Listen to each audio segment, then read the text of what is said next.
Hi,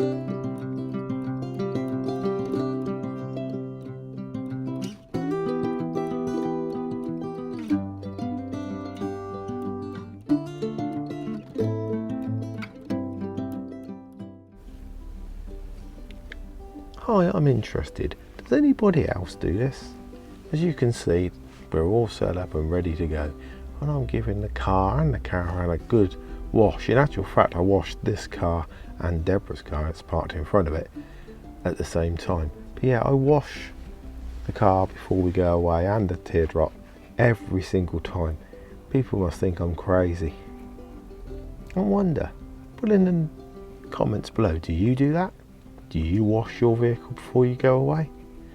That's right, I'm washing the Teardrop here.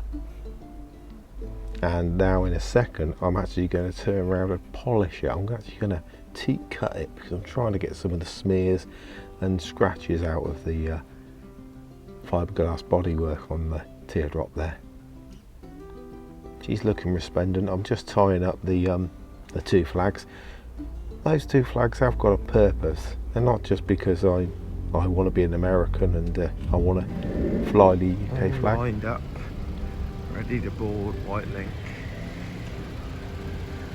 Our next Teardrop trip to Oxford.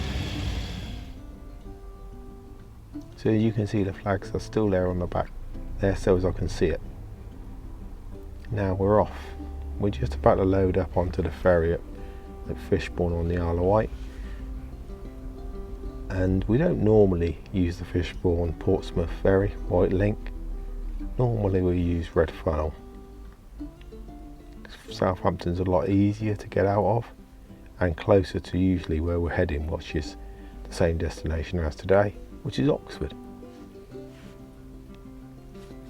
Now we're getting on to the ferry here, and this is one of Wightling's older vessels, so it's only got a single deck. As you can see above us there is a loading deck for the bigger ferries. You could see if you were to be up there now, you'd be falling off the end. Here we go, Wightlink, St Faith. So I'm going to pull in along the side here, and I'm going to get directed. Just a little stop there, let them get in front. The guy's directing me over to the left here. Not very busy considering it's 7:40 in the morning on a Thursday in September, but it is still school holidays, but not very busy. I'm just going to pull up alongside this Dacia on the side here. It looks like I pull past it, but I should only pull right level to it. There we are. Thank you, sir. Stop. Right. So we're on and loaded. All loaded, ready to rock and roll on the St Faith Wightlink, heading for campsite in Oxford. Meet up with friends. Tilly's loaded downstairs and ready to go. Okay, there she is, loaded up. We're just getting down off the ferry and getting out ready to come off. These are a couple of pictures of the ferry from above. There in the far distance you can just about see Portsmouth. Now we're coming off the ferry. We're coming into Portsmouth now. This was part of the journey that I wasn't really looking forward to. Portsmouth's not the nicest of cities to drive around, and it's rush hour because it's going 8:30 in the morning on a Thursday, so I thought the traffic would be a bit of a mare. I did do this journey at the beginning of August, but I did it at 2 o'clock in the morning, and it was obviously deserted, so it was a completely different journey. But this wasn't too bad. But I am talking over it rather than using the audio from the control because we had the radio on, not thinking. The radio was turned on, so you'd have heard all the music as well, and we would have got copyrighted on that.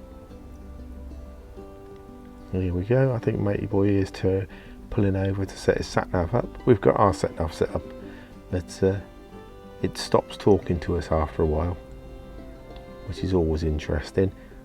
I don't know Portsmouth particularly well, but it's fairly straightforward to get out of Portsmouth and onto the M27, onto the M3, and then up the A34 to Oxford.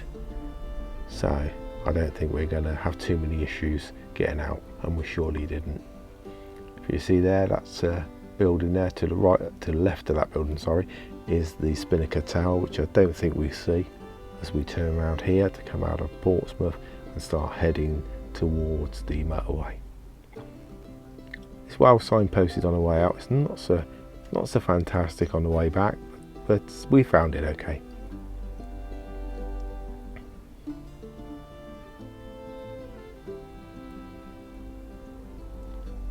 There we go, motorway, turn left at this next roundabout.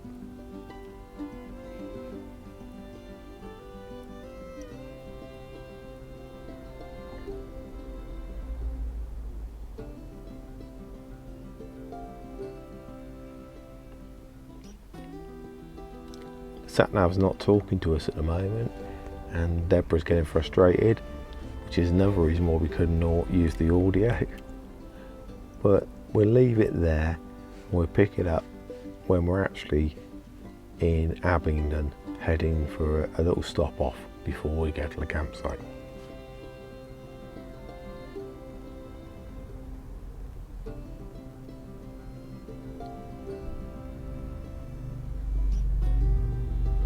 Right, now we're rolling along a road here towards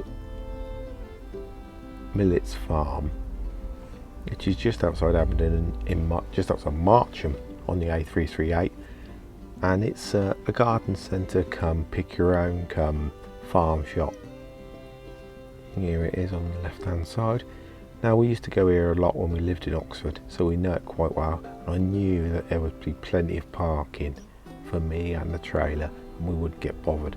So it's quite a good tip if you're travelling and you're looking to get to a campsite and you're going to be there a bit early. Look somewhere within maybe the 10-mile radius, see if there's a garden centre or something like that where you can pull over and park rather than using services. We tend not to use services if we can help it, but obviously sometimes you just got to. But this as an alternative to pulling into, say, Newbury services or Pear Tree roundabout services in Oxford was a far better option. It was cheaper, it was free to park, and there was plenty to do for a couple of hours. As we pull in here, you can see these cars on the left hand side. We have a little wander around and have a look at a few of those, which takes a few minutes. And if you've got children, this is a great place to go, because you've got Millet's Maze. You'll see in a minute, I'm not drunk there while I'm driving. There's a big pothole. I'm trying to avoid the trailer falling into it.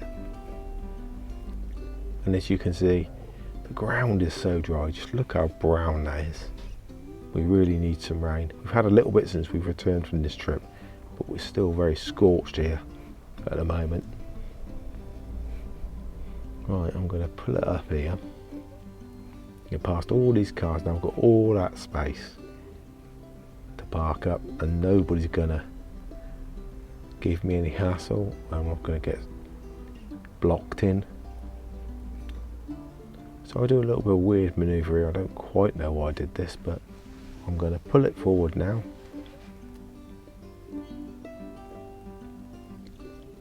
Swoop it in. And you think that's going to be it. You're in and dusted. But for some reason I decided that wasn't quite straight enough for me. I pull back out, spin it right round. Because remember, I've got a little 3-metre trailer on the back, so reversing is a bit of a pain in the... And now I'm straight in, up to the ropes, and that's it. We're in, lovely. Now I think Deborah's still complaining that I'm not straight, but as you'll see in the next still photograph, it's quite nicely situated, and we're not doing anybody any harm. And we're not going to get in the way. That's the most important thing. This is free to park here, so although we're going to go and have breakfast and pay quite a bit of money for breakfast, it's still a cheaper alternative than staying at services.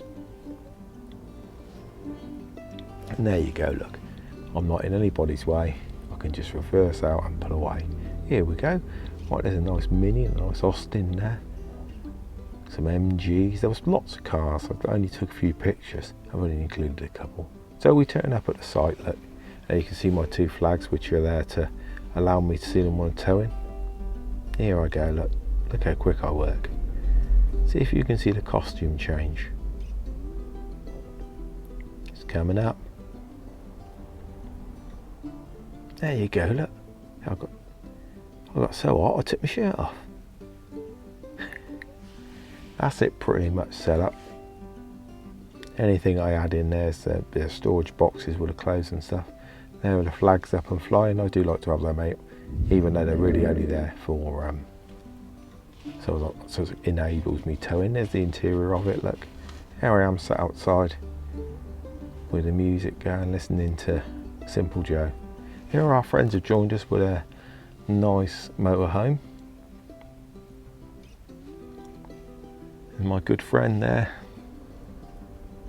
and his wife and their son. We had a little drive down into Oxford city centre. Actually, we took the bus. There's Magdalen Bridge, famous for the college students jumping off of, and there you go. You need to be careful these days going into Oxford because it's a car-free zone and you'll get slammed with a fine if you go in. Here's the indoor market. We love the little shops in here. Some cakes and some takeaways. They've even made use of a old telephone box. Seeing this quite a bit across the country. Okay, there you go.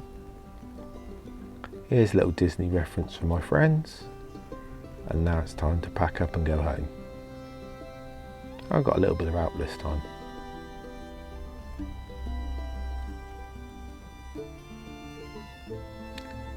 And then we are all ready to go. Packed up and waiting to be hitched up. And let's take her home. Thanks for watching.